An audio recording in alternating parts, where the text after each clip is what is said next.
Record. Okay, so in this warm-up, we need to solve for x and y. When you are setting up a proportion, you always use what you're given. So we're given the 8 and the 24, but I would like to write this as 8 and 32. I don't want to use the 24 because that's only part of a side of a triangle. It's not a whole side. So I don't want to accidentally use that and get something wrong. All right, so let's solve for x first. It doesn't matter which one you do first.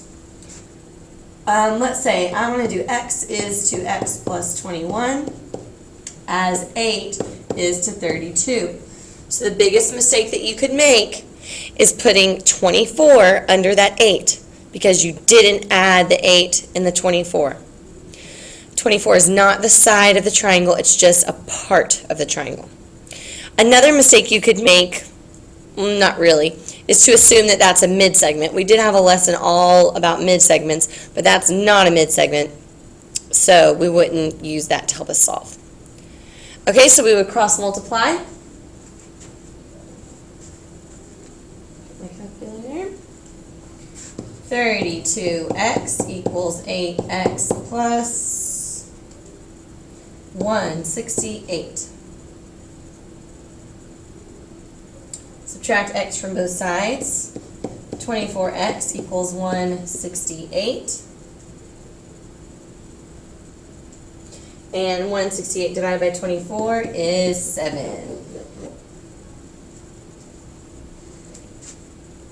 Everyone okay with that one? Let's try y. Now, let me do a disclaimer that when we're solving for y, we actually could do 8 is to 24 as 6 is to y minus 3, because we would be doing a whole side is to a portion as a whole side is to a portion. Unlike x, because when we're solving for x, x is the entire side, the bottom, and x plus 21 is the entire side. I'm going to choose not to do it that way because I don't want people to get mixed up of when can I do it and when can't I do it, but I will do the disclaimer that you could do it that way. I'm going to stay consistent though, and I'm going to write out what this whole side is. Let's see. It's y minus 3 plus 6. It's y minus 3 plus 6. So that whole side is y plus 3. Now I can do my proportion. 8 is to 32 as 6 is to y plus 3. Is that okay, guys? Okay. 6 times 32, oops, not 129, 192 equals 8y plus 24. Subtract 24 from both sides. 168 equals 8y. Divided by 8, y is 21. So x is 7 and y is 21. Ask me a question. Can you do this one? Because it's on the test. That's next week. It's next Wednesday. We're going to move on. You got x is 21. What was your proportion, Taha?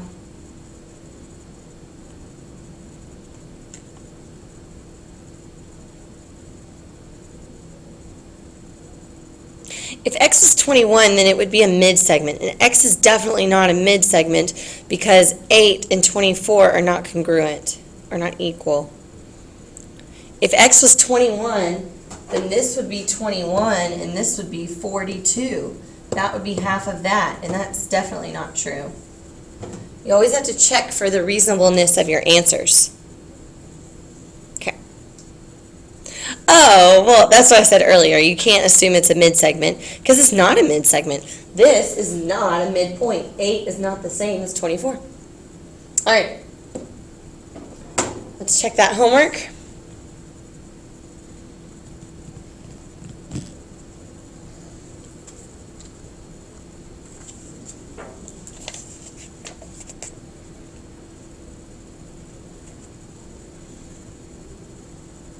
I can work like 5 of these or more if we need to. Just tell me which ones to get started on.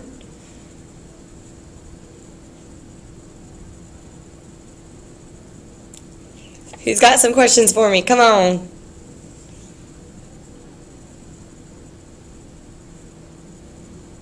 Okay, 2 to 7. Okay, 6 falls in that, 3 falls in that. So I'll work number 2 through 7.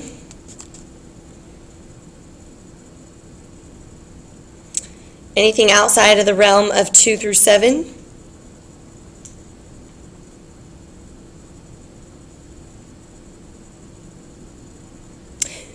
This is one of those lessons where once you get it, you get it. But it takes a while for things to click, but once they click, you'll be able to do any problem I throw at you.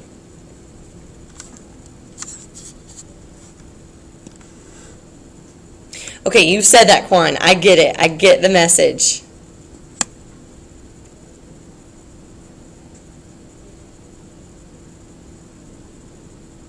That's fine, Minjung. Totally fine. Remember, those are interchangeable. Ratios and fractions are interchangeable, okay?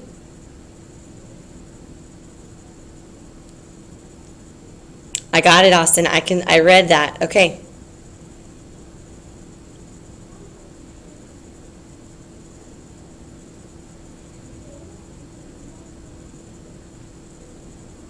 So I'm doing 2 through 7. Can you name some other ones for me to do?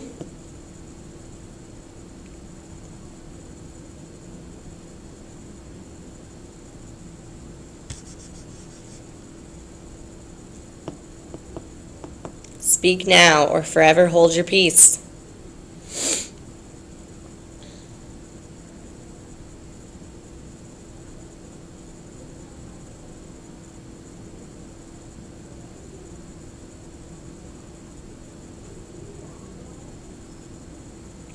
Anyone need more time with the answers?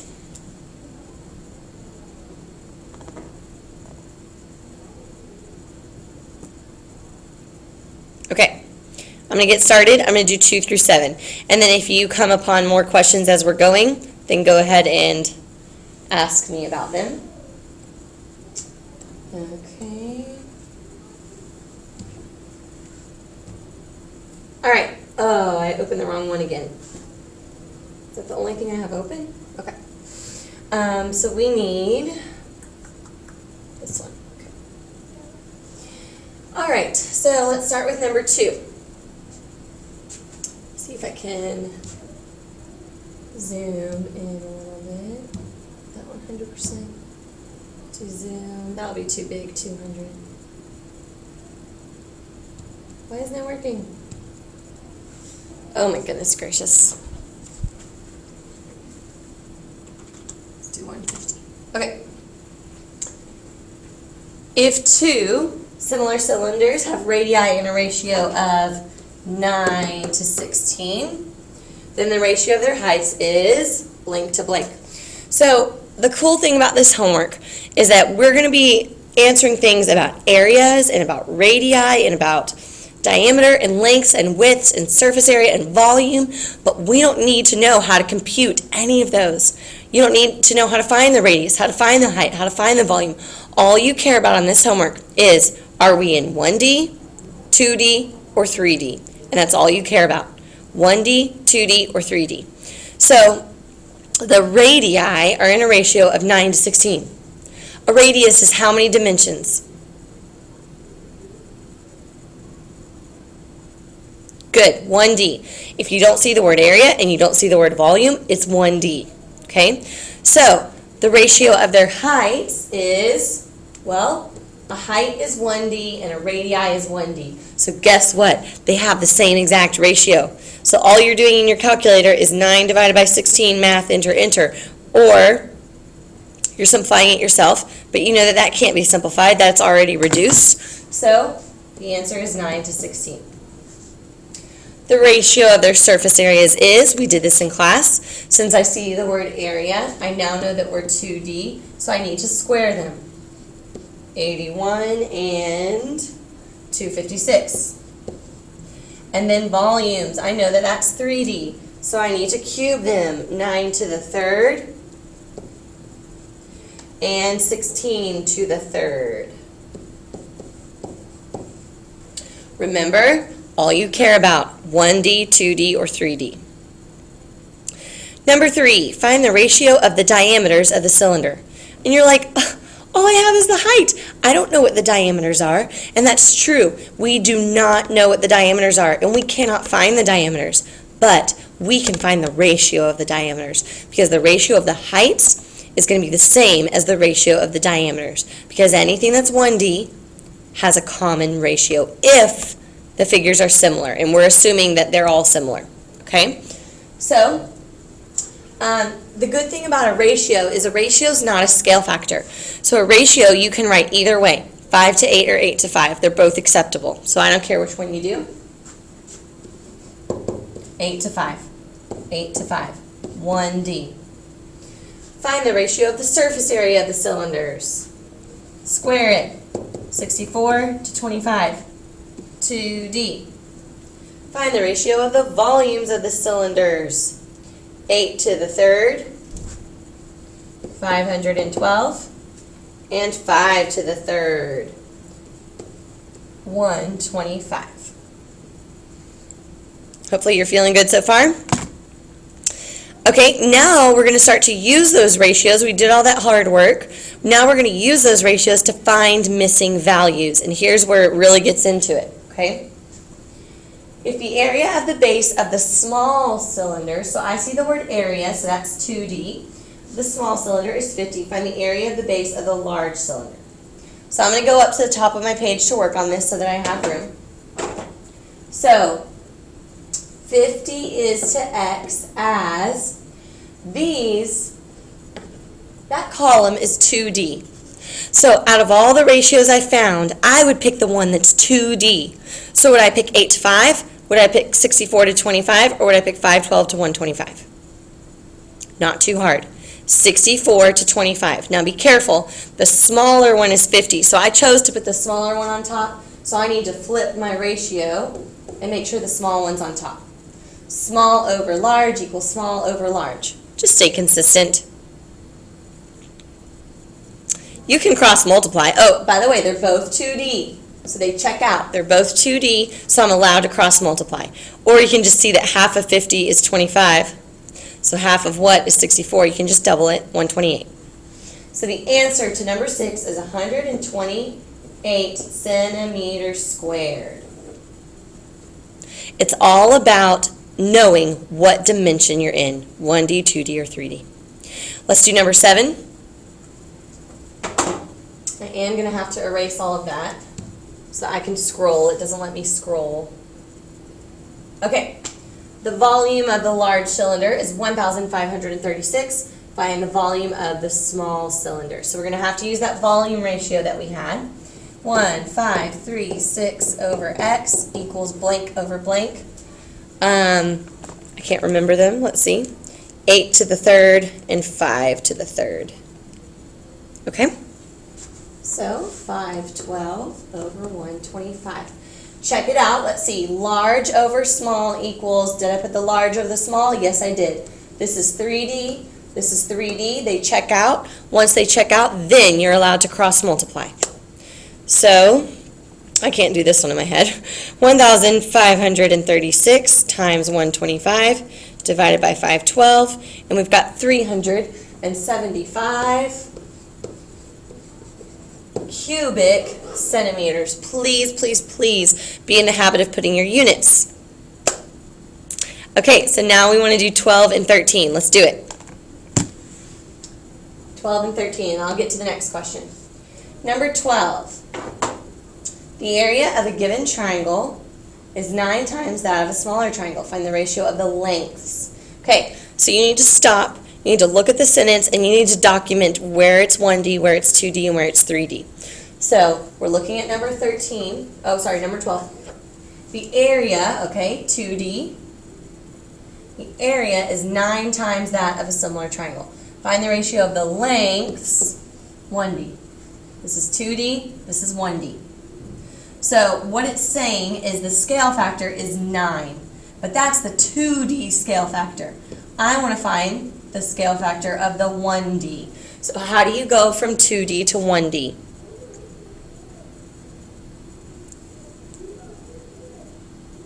Oh, Helaman. No, you don't divide. No. You square root it. Very good, Carson. You don't divide by 3. Although 9 divided by 3 is 3, you square root it. That's how you go from 2D to 1D. You square root. So we square root this, and that makes it 1D. So the answer is 3. There's no units for this one because it's a scale factor. There's no units. Okay, 13. The area of a rectangle is 16 times that of a smaller one. Similar one. Sorry. That of a similar one. Find the ratio of the corresponding side lengths. Once again, we're going from 2D to 1D. So we're going to take 16 and we're going to square root it. 2D to 1D. Okay. You also asked about, I think this is so fun. I love doing these. 19 and 20. And then hopefully we'll get the idea of it and we can move on. 19. Two similar cones have surface areas of 225 and 441. Let's go ahead and put that in fraction form. 225 and 441. And that is a 2D because squared and squared in area. 2D. So I went ahead and I wrote a fraction because I know I'm going to need to do a proportion at some point. 19. The height of the larger cone is 12. The height is 12. Height is 1D. The height of the larger, so put it where the larger one is. Put it where the larger one is. Right now, I've got a 2D column and I've got a 1D column. They are not getting along. They're fighting. So we need to get everyone on the same page. Now the thing is, I want my answer to be 1D. My answer's in the 1D column. So if everyone's going to play nice, everybody needs to be 1D. So I end up with an answer as 1D. So how do I make this column 1D? You square root it. Once again, that's our answer again. So we're going to square root this, and we're going to square root this. So we go to our calculator, and we square root, and it's 15. And then we square root, and it is 21. So my new proportion is 15 is to 21 as x is to 12. This is 1D, this is 1D. Everybody's getting along. So now we can cross multiply. 15 times 12 divided by 21. Is that the answer? It's ugly. Was that the right answer? Math, enter, enter. 67ths.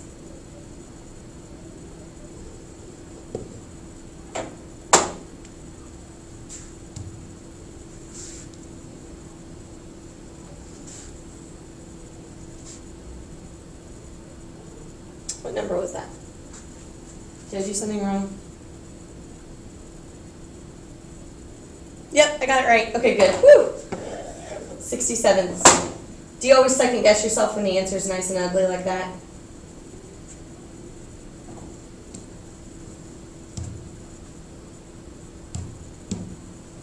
Okay, and then the last one I'm going to do is number 20, okay? How do you change from 3D to 1D? Very good question. So, to change from 3D to 1D, you would take whatever number you have, and you would go to Math 4. You see that? Math 4, and that is cube root. Math 4 on your calculator, it's called cube root. That's how you go from 3D to 1D. Very good, cube root. Okay. I'm going to do number 20, and then we're going to move on. The volume of the smaller cone is 250. Find the volume of the larger cone. Okay. So we're back to this again. 225, 441, and now we've got, that's 2D. And now the volume of the smaller cone, we've got a problem, okay? Because we cannot go directly from, you can't change 2D right into 3D. What do we want our answer to be in? This is number 20, by the way. We want our answer to be 3D. We want our answer to be 3D. So we need everybody to be 3D. You cannot convert 2D to 3D. So what you're going to have to do is go from 2D to 1D, and then from 1D to 3D. I hope that's okay. We've already gone to 1D. We already did that work, right? So it was 15 and 21. So I'm going to erase these. We already did the work here. 15 and 21. Okay, now we're 1D and 3D. Now how do we get from 1D to 3D? We cube it. We're going to cube it. So we're going to cube them. 15 raised to the third is 3,375, and 21 raised to the third is 9,261. So 3,375 over 9,261. And this is as hard as it gets. It does not get any harder than this. 3D, 3D, check. You have to check your dimensions, and then you can cross multiply. So 3,375, oops, nope. 9,261 times 250 equals, divided by 3,375. 686, yay, a whole number. 86 cubic centimeters. Okay, I think we've spent enough time on the homework. Let's get into today's lesson.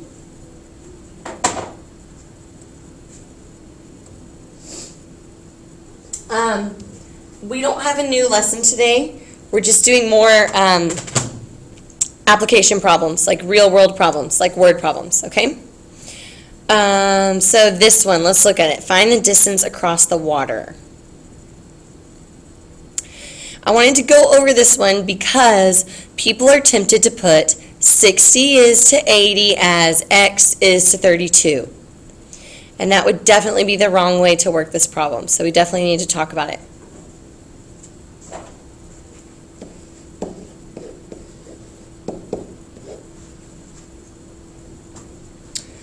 So what goes in my other proportion? Actually, I'll even write this for you. Okay. What is the denominator of that fraction?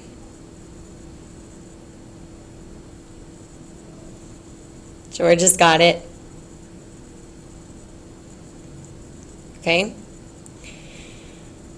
Be careful because people are tempted to put 32x, but the height of that triangle is x plus 32. It's not x times 32, it's x plus 32. Okay? And then you can cross multiply and solve for x, okay? I'm not going to go ahead and solve. You can do that yourself. Let's do the next problem. To estimate the height of a pole, a basketball player, exactly 2 meters tall, stood so that the ends of his shadow and the shadow of the pole coincided. His shadow was 1.6 meters, and he was standing 2.8 meters away from the pole. How tall was the pole? So you could really do this. On a day when the sun is out, you could find something that you wanted to know the height of, and you could measure how far away you're standing from that, and you could stand when your shadows both end at the same point, and you could find out how tall the building or pole or whatever you want to measure is. All right, I'm going to let you solve this before I talk.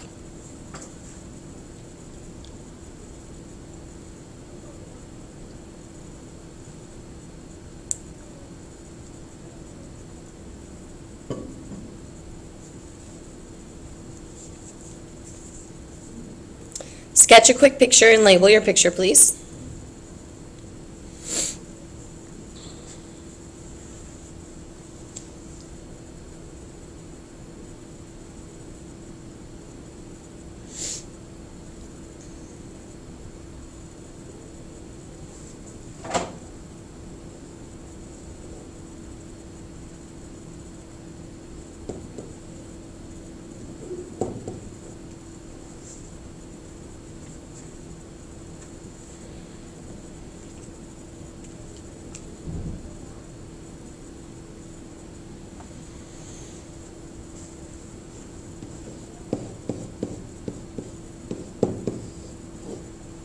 Tahani, can you give me the denominator of that other ratio that I wrote. 2 is to X as 1.6 is to Tahani, you're up.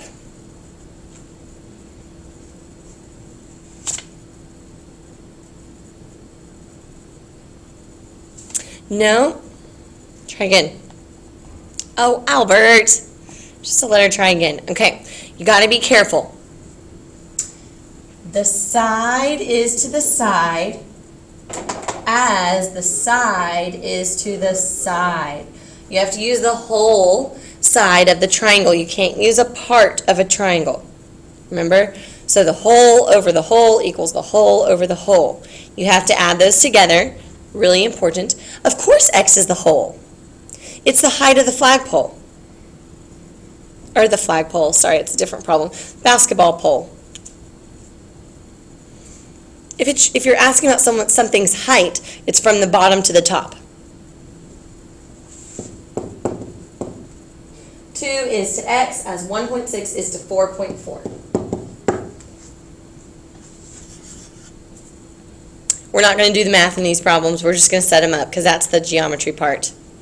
The math. I say the math, the algebra. All right. An ad campaign manager for McDonald's made some sketches for a billboard design on a sheet of paper.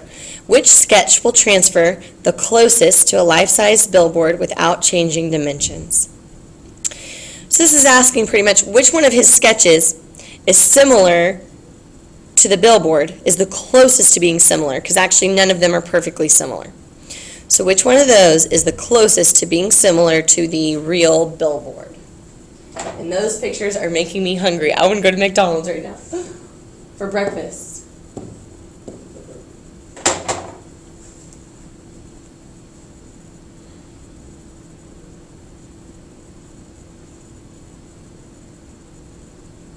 Can y'all see those numbers? You probably can't. Let me retype. We're going to rewrite them. 1.8. Oh my gosh. 11. This one's 2. This one's 6.9. This one's 1.7. This one's 9.2. This one's 2.4. And this one's 7. That font was just not a very good font. Can you see them better now?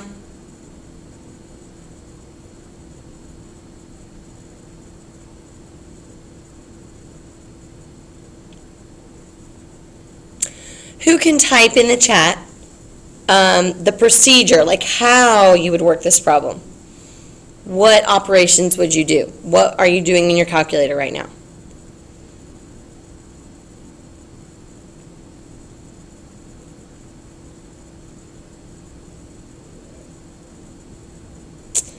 Proportion, okay. Okay. What are you cross multiplying it with? Are you cross multiplying it with the real billboard? Scale factor. Okay. I recommend just dividing, and then you only have to divide 4 times instead of cross multiplying each one with the original. Or actually, you'd have to divide 5 times. So what I would do is I would divide. So 48 divided by 14. So every time I would divide this one by this one, I get 3.4. So I'm going to go to all of these, and I'm going to divide the longer one divided by the shorter one. 11 divided by 1.8. 6.1. 6.9 divided by 2. 3.45. 9.2 divided by 1.7. 5.4. And 7 divided by 2.4. So I think that's a little less work than cross multiplying each time. I'm just dividing to see the ratio. So I did the ratio of the length to the width. The ratio every time. And we found out that B is the closest. 3.45 is pretty close to 3.4 or whatever that first one was, okay? So the answer would be B. B is the most similar to the real billboard if they're going to blow that up larger. Okay. This artist used a photograph to guide his painting of this American flag mural. He used a scale of 3.5 feet equals 1 inch. What are the dimensions of the photograph, and what is the scale factor from the photo to the mural?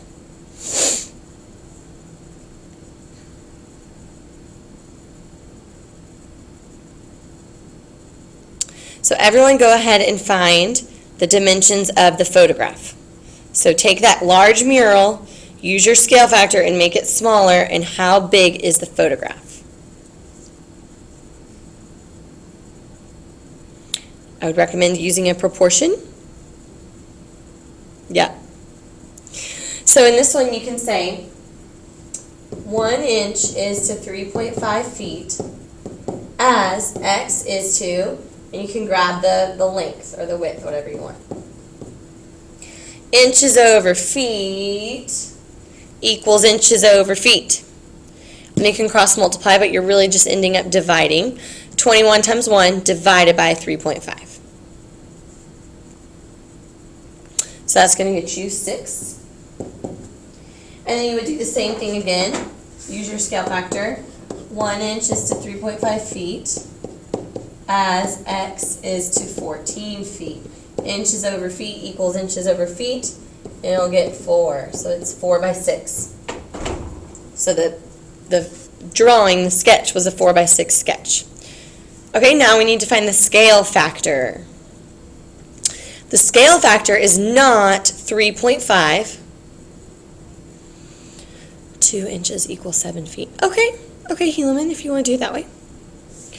The scale factor is not 3.5 because in a scale factor your units have to be the same. So you are going to have to convert your units to do scale factor. So the scale factor could be like 3.5 feet to 1 inch. But that's not okay because you can't have feet in inches. They're not divisible. They don't cancel. We need our units to cancel. Okay? So you can convert the inches into feet, which I wouldn't recommend because that'd be 1/12. Or you can convert the feet into inches. So you would really just be doing 3.5 times 12. So now it's 42 inches to 1 inch. And the inches cancel. So what is the scale factor? The scale factor is 42. Remember, scale factors don't have units. Scale factors don't have units. The units cancel. So don't put units after a scale factor because it is unitless. I promise. Okay, so what you're going to do for the rest of class, I know you don't have a whole lot of time. Tomorrow we're going to have a partner quiz. And I will partner you up with someone not from your campus because that's the only fair way to do it because not everybody has a partner at their campus. And then today you're going to work on your worksheet, but I know there's 3 pages to it. We're only doing the first 2 today. So today it's 1 through 25. 1 through 25. And tomorrow you'll do the next page for homework, which is 26 through 32. Now, what's different is I am going to grade it. So I need you to do 1 through 25 odds only. 1 through 25 odds only. And it is for a grade because this is your classwork for today. It's not homework, it's classwork. I kind of talked a lot, so it's not, some of it's going to have to be done at home. But what I want you to do is work on this today, finish it up at home, and then I am going to have a Google form for it tomorrow. It's not a quiz, so you can help each other and you can get help, you can chat about it, but it is for a grade. You're not going to send it in a manila folder. You are going to put it in a Google form. Okay? So get started on those. 1 through 25 odds only. You should be able to get a lot of it done in class.